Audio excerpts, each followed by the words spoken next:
Hello बच्चों, let's read this question. The number of common tangents to the circles x square plus y square is equal to 4 and x square plus y square minus 6x minus 8y is equal to 24 is. तो हमें number of common tangents बतानी है इन दोनों circles के लिए। Start कर लेते हैं की कॉन्सेप्ट से। तो देखो की कॉन्सेप्ट क्या हो जाएगा। If two circles touch each other internally, तो देखो ये डायग्राम कैसे बनेगा, डायग्राम से हमें सब समझ में आ जाएगा।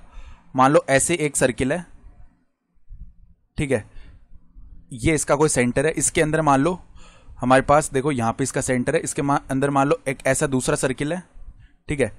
ये तो हो गया हमारे पास में C1 इसका सेंटर C2 हो गया। अब यहां से लेकर यहां तक की, या बोल सकते हैं देखो यहां से लेकर यहां तक की ये क्या है, R1 है टोटल, ठीक है।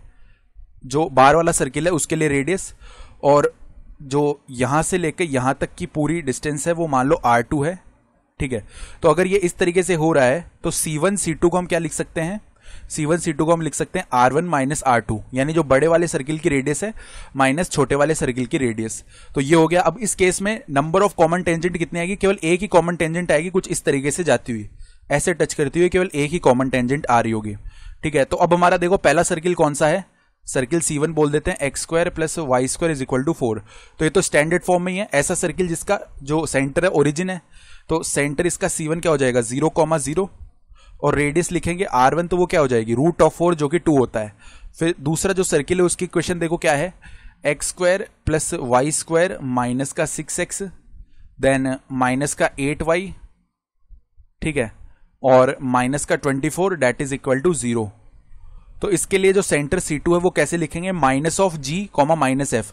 तो G क्या होता है, X के कोफिशिएंट का हाफ, यानी -6 का हाफ करेंगे -3 हो जाएगा। अब माइनस ऑफ G लिखना है तो 3 आ जाएगा। उसी तरह F क्या होता है, Y के कोफिशिएंट का हाफ, तो -4 हो जाएगा, माइनस ऑफ F क्या हो जाएगा 4 हो जाएगा। और R2 लिखेंगे तो वो क्या आएगा, स्क्वायर रूट ऑफ G का स्क्वायर यानी 3 का स्क्वायर 9 प्लस में F का स्क्वायर यानी 4 का स्क्वायर, यहाँ पे सॉरी G कितना था -3, उसका स्क्वायर भी 9 ही आएगा। फिर F -4 था, उसका स्क्वायर भी 16 आया, माइनस में जो कांस्टेंट पार्ट है माइनस से 24, तो इधर प्लस का 24 लिखा जाएगा। तो √49 हो गया, दैट इज इक्वल टू 7। तो रेडियस किसकी ज्यादा आ रही है, C2 की, यानी C2 बाहर वाला होगा, ठीक है।